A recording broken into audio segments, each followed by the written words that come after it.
राधे महाराज जी। महाराज जी, भगवत गीता जी में भगवान श्री कृष्ण कहते हैं कि मैं सबके हृदय में विराजता हूँ। महाराज जी, अगर भगवान हृदय में है तो सुख दुख आता है तो मन विचलित। पहले अगर शब्द हटाओ। अगर शब्द का मतलब होता है संशय। अगर शब्द का मतलब होता है संशय। जब आपने कहा कि भगवान ने कहा है कि गीता जी में मैं सबके हृदय में विराजमान रहता हूँ, तो ये विश्वास करो कि भगवान सबके हृदय में विराजमान रहते हैं।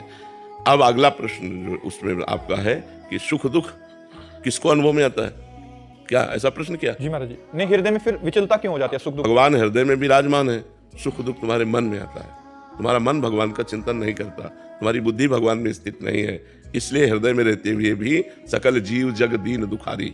सबके हृदय अछत अविकारी, अविनाशी निर्विकार परमात्मा सबके हृदय में विराजमान है, लेकिन सब जीव दीन और दुखी हैं।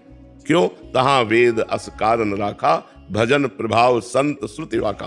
वेद और संत जन कहते हैं भजन न होने के कारण हृदय में भी भगवान के विराजमान होने पर भी हम दुख सुख में लिप्त हो जाते हैं, हम पाप में लिप्त हो जाते हैं, हम जन्म मरण को प्राप्त होते हैं। इसलिए भगवान ने गीता जी में ही कहा, मय्येव मन आधत्स्व मयि बुद्धि निवेश है निविशस्यसि मय्येव अत ऊर्ध्वं न संशया। मेरे में ही मन लगा दे, मेरे में ही बुद्धि लगा दे, तो मेरे में ही निवास करेगा, इसमें कोई संशय नहीं। तो जरूरत है मन बुद्धि को भगवान में लगाने की। भगवान तो हृदय में क्या, रोम रोम में कण कण में विराजमान है। भगवान के सिवा कोई सत्ता ही नहीं है। पर हमारे अंदर भगवान का चिंतन कहाँ हो रहा है? हमारे अंदर संसार का चिंतन हो रहा है, भोगों का चिंतन हो रहा है, रुपया का चिंतन हो रहा है, व्यक्तियों का चिंतन हो रहा है। तो जो चिंतन होता है वही स्थिति मानी जाती है। अगर भगवान का चिंतन हो तो स्थिति भगवान में।